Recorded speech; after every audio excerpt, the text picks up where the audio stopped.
السلام علیکم friends, welcome to کتاب نگری یوٹیوب چینل کتابوں کی نگری میں خوش آمدید۔ میں ہوں آپ کی ہوسٹ اقرا یاسین اور آج میں آپ کے لیے لے کر آئی ہوں مہنوش شہزاد کے قلم سے تحریر کردہ ناول لگن عشق کی کے ایپیسوڈ نمبر 27 کو لے کر۔ اس ایپیسوڈ کو سٹارٹ کرنے سے پہلے آپ جلدی سے کر لیجئے ہمارے چینل کو سبسکرائب، ویڈیو کو لائک اور کلک کر لیجئے بیل آئیکن کو۔ اب آتے ہیں ایپیسوڈ کی جانب۔ یشرا اور حنیم آج کل پڑھنے میں بہت زیادہ مصروف تھے۔ ان دونوں کے پیپرز جو شروع تھے اور وہ زیادہ تر گھر میں نظر نہیں آتی تھی، دونوں ہی اپنے اپنے کمرے میں پیپرز کی تیاری کر رہی تھی۔ ارے زامیش بھابھی آپ؟ یشرا جو پڑھنے میں اس قدر مگن تھی، دروازہ کھلنے پر سر اٹھا کر دیکھا، زامیش کو دیکھ کر مسکرا کر کہنے لگی، جی میں صبح کا ناشتہ کیا ہوا ہے تم نے؟ اور اب 3 بج چکے ہیں، مجھے لگا تمہیں بھوک لگی ہوگی، اس لیے میں تمہارے لیے کباب فرائی کر کے لے آئی ہوں، ساتھ میں تمہاری چائے بھی۔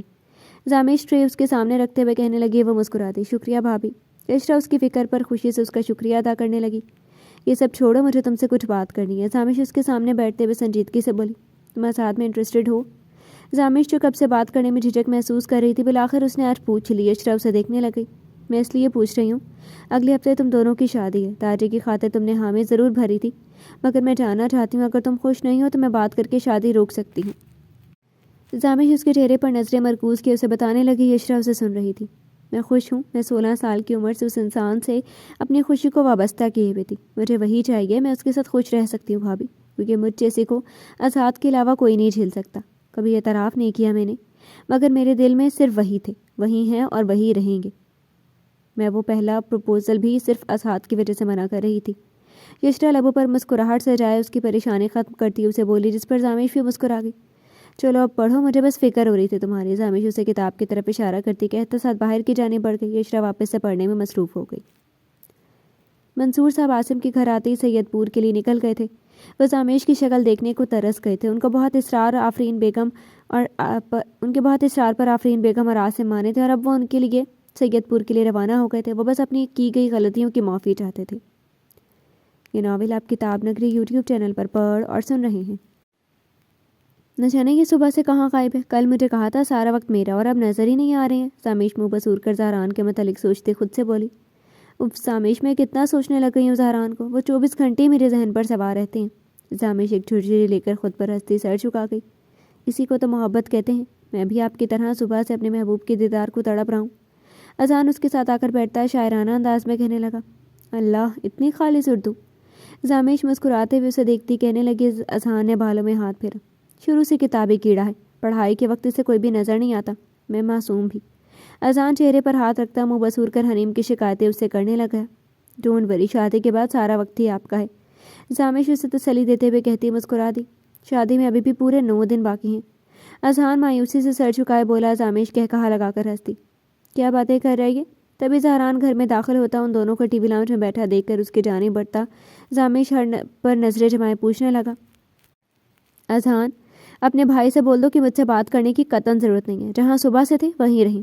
زامیش ناراضگی ظاہر کرتے ہوئے ایک ادا سے بولتی اوپر کی طرف بڑھ گئی۔ یہ لڑکیاں ایسی ہی ہوتی ہیں، سوچ لیں بھائی، ابھی بھی وقت ہے، کل رات ہی منایا تھا میں نے، اب پھر ناراض ہو گئی۔ زہران اس کے ساتھ آ کر بیٹھتا، اس کے کندھے پر بازو رکھے وہ اسے بولا، زام۔ اذان نے کچھ بولنے کے لیے لب کھولے تھے جب زہران نے اس کے منہ پر اپنا جما لیا تھا اور الفاظ منہ میں ہی رہ گئے تھے، مذاق کر رہا تھا میں۔ زہران اسے گھور کر کہتے ساتھ اوپر کی طرف بڑھ گئے، کیونکہ اس کی ناراضگی پہ تو ختم کرنی تھی۔ کوئی نہیں، اتنا کام نہیں ہوتا جتنا آپ بتا رہے ہیں، سب پتہ ہے مجھ سے جھوٹ بولے کی ہر کی ضرورت نہیں ہے۔ زہران اسے بہت دیر سے منانے کی کوشش کر رہا تھا، مگر زامیش ایک ہی بات پر اڑی ہوئی تھی، کل ساتھ چل لینا، ٹھیک ہے؟ زہران اس کا رخ اپنی طرف کرتے ہوئے اسے کہنے لگا، میں۔ اس سے پہلے زامیش کچھ بولتے دروازے پر دستک ہونے پر دونوں کا دھیان اس طرف کیا۔ وہ داجی آپ دونوں کو نیچے بلا رہے ہیں۔ ملازمہ ان دونوں کو بتاتے ساتھ خاموشی سے نیچے چلے گی۔ وہ دونوں بھی نیچے کی طرف بڑھ گئی۔ ابھی وہ سیڑھیوں پر ہی تھے، سامنے موجود شخص کو دیکھ کر زامیش کے قدم رک گئے اور وہ انہیں دیکھنے لگ گئی۔ آپ یہاں کیوں آئی ہیں؟ زامیش نے سخت لہجے میں منصور صاحب سے پوچھا۔ زامیش میری بچی، میں تم سے ملنے آیا کس؟ منصور ملک کی نظر جیسی اس پر گئی، وہ مسکراتے ہوئے اسے پیار سے کہنے لگے۔ زامیش کی نظریں انہیں پر تھیں۔ مجھ سے بات تو کرو بچے، ایسے نظر انداز مت کرو اپنے نانا کو۔ منصور صاحب اس کا نظر انداز کرنا حد سے زیادہ برا لگا۔ وہ بے بس لہجے میں اسے کہنے لگے، نہیں، میں تب تک آپ سے بات نہیں کروں گی جب تک آپ مجھے حقیقت نہیں بتائیں گے مجھے نانا۔ زامیش غصے بھرے لہجے میں زینے اتر کر ٹی وی لاؤنج میں پہنچتی بولی تھی، آپ بتائیں کہ کیا ثبوت ہے آپ کے پاس نانا کہ انہوں نے میرے مام ڈیڈ کو مارا تھا؟ دیں ثبوت۔ زامیش منصور ملک پر نظریں جمائے سینے پر بازو باندھے اونچی آواز میں کہنے لگی، تم میرے ساتھ چلو زامیش، میں تمہیں سب سچ بتاؤں گا۔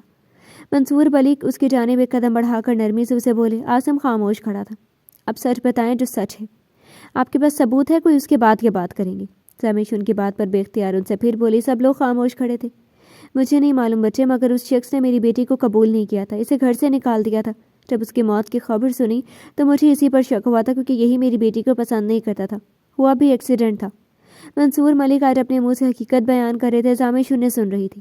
تو پھر کیوں آپ نے مجھے پہلے کہا تھا کہ آپ کو پورا یقین ہے، اور میں نے بھی اب آپ پر یقین کر لیا نانا؟ افسوس واقعی مجھے آج ہو رہا ہے کہ آپ جیسا انسان میرے نانا ہے، جو اپنی ہی نواسی کو گناہ کروانے چلے تھے، اور آپ نے داجی سے بدلہ لینے کے لیے انہیں اتنی تکلیف پہنچائی ہے کہ آپ کو معلوم ہی نہیں۔ آپ نے صرف شک کی بنیاد پر یہ سب کیا۔ واقعی میں آج اس حویلی کے ہر فرد کے سامنے شرمندہ ہوں۔ ناسمجھ تھی میں، اور آپ نے میری ناسمجھی کا فائدہ اٹھایا۔ میرے لیے سب سے زیادہ اہم آپ تھے زندگی میں، مگر آپ نے ہی میرا بھروسہ توڑا۔ زامیش ان کی بات پر لہجے میں افسوس لیے انہیں دیکھتی کہنے لگی۔ وہ خاموش رہے۔ آپ کو معلوم ہے کہ مجھ سے کیوں ملنا چاہتے تھے، کیوں بات کرنا چاہتے تھے؟ کیونکہ انہیں مجھ میں اپنا بیٹا باسط نظر آتا تھا، ان کا عکس دکھائی دیتا تھا، اس لیے مجھ سے ملنے کے لیے کہتے تھے۔ ان کا لاڈلا بیٹا تھا۔ آپ کی کئی باتوں پر میں نے اتنا اندھا بھروسہ کیا نانا، مجھے معلوم ہی نہیں تھا کہ میں کتنے لوگوں کو تکلیف پہنچا رہی ہوں۔ اس حویلی میں واپس آ کر معلوم ہوا کہ یہ سب تو اتنے پیار کرنے والے، اتنے محبت کرنے والے ہیں۔ خانم مجھ سے اتنا پیار کرتی ہیں کہ وہ اوپر نہیں آ سکتی، مگر میری طبیعت خرابی کا سن کر وہ میرے لیے اوپر آتی ہیں۔ اتنی فکر ہوتی ہے انہیں میری۔ داجی میں منہ سے نکلی بات کو وہ یوں پوری کرتی ہیں کہ احسن تایا انہوں نے آج تک مجھ سے کبھی بھی غصے سے بات نہیں کی۔ ذکیہ تائی مجھے بالکل ماں کی طرح پیار کرتی ہیں، اور باقی سبھی میرے ساتھ بہت پیار سے رہتے ہیں۔ یہ کبھی کسی کو تکلیف پہنچا ہی نہیں سکتے ہیں، کبھی بھی نہیں، اور یہ اپنی سگی اولاد پہنچائیں گے یہ ناممکن ہے بابا۔ زامیش باری باری سب کے متعلق خوشی سے انہیں بتانے لگی۔ وہ خاموش کھڑے سن رہے تھے۔ مجھے ایسا نہیں کرنا چاہیے تھا، تم بالکل صحیح بول رہی ہو زامیش، مجھے معلوم ہے مجھے تمہیں اس خاندان سے دور نہیں کرنا چاہیے تھا۔ یہ سبھی تمہارے اپنے تھے، مجھے بس غصہ تھا اپنی بیٹی کا، اس کی موت کا قصوروار ان سب کو مان کر میں نے تمہیں ان سب سے دور کر دیا۔ میں معافی مانگتا ہوں ابرار، مجھے معاف کر دو، میں بہت شرمندہ ہوں، بہت زیادہ۔ مجھے زامیش کو تمہارے لیے بدگمان نہیں کرنا چاہیے تھا۔ منصور ملک سر جھکائے شرمندہ سے بھرائی ہوئی آواز میں معافی مانگنے لگے، جس پر ابرار خان زدہ نفی میں سر ہلا گئے۔ تمہاری غلطی نہیں ہے منصور، بیٹی کی محبت نے تمہیں یہ سب کرنے پر مجبور کر دیا تھا، میں نے تمہیں معاف کیا۔ ابرار خان زدہ انہیں دیکھتے ہوئے سنجیدگی سے بولے، جس پر وہ خاموش ہو گئے۔ اگر یہ سب تم سے محبت کرتے ہیں تو دادا بھی تم سے بہت محبت کرتے ہیں۔ تمہیں معلوم ہے ان کی طبیعت اتنی خراب تھی کہ وہ بستر سے اٹھ نہیں سکتے تھے، مگر تمہاری خاطر صرف تم سے ملنے کے لیے وہ یہاں آئے ہیں۔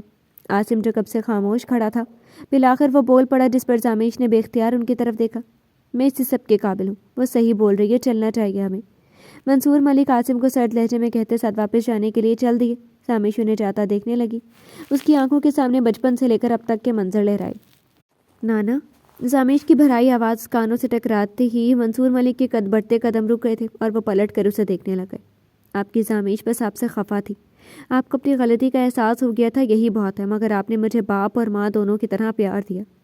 زامیش آپ سے کبھی بھی زیادہ وقت ناراض نہیں رہ سکتی۔ زامیش ان کی طرف بڑھتے ہوئے آنکھوں میں نمی لیے انہیں دیکھتی مسکرا کر بولی۔ منصور ملک کی بھی آنکھیں نم ہو گئی اور وہ اسے گلے سے لگا گئی۔ میں آپ سے ملنے آتی رہا کروں گی، مہینے میں ایک دفعہ۔ زامیش اپنے نانا کو کبھی نہیں بھول سکتی ہے، وہ ان کے آنسو صاف کرتے ہوئے مسکرا کر بولی، جس پر وہ مسکرا دیے۔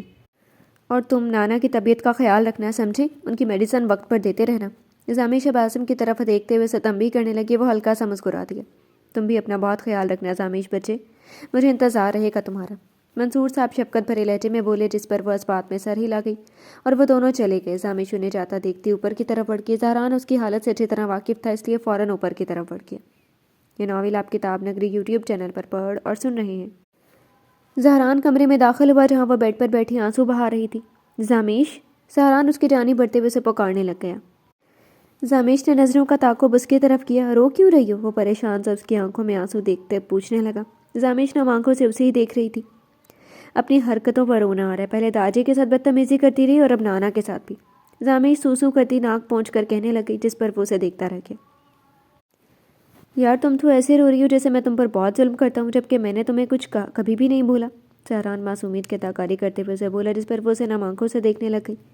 کرتے ہیں آپ مجھ پر ظلم، چیختے ہیں مجھ پر، اگر آپ چیخیں گے نا تو میں نانا کے پاس اسلام آباد چلی جاؤں گی آپ کو ہمیشہ کے لیے چھوڑ کر۔ زامیش اسے آنکھیں چھوٹی کیے دھمکی دینے والے انداز میں بولی، جس پر وہ اسے بس دیکھتا رہ گیا۔ آئی پرومس یو، میں تم پر نہیں چیخوں گا۔ زہران اس کی بات پر فوراً سے اس بات میں سر ہلا کر کہنے لگا،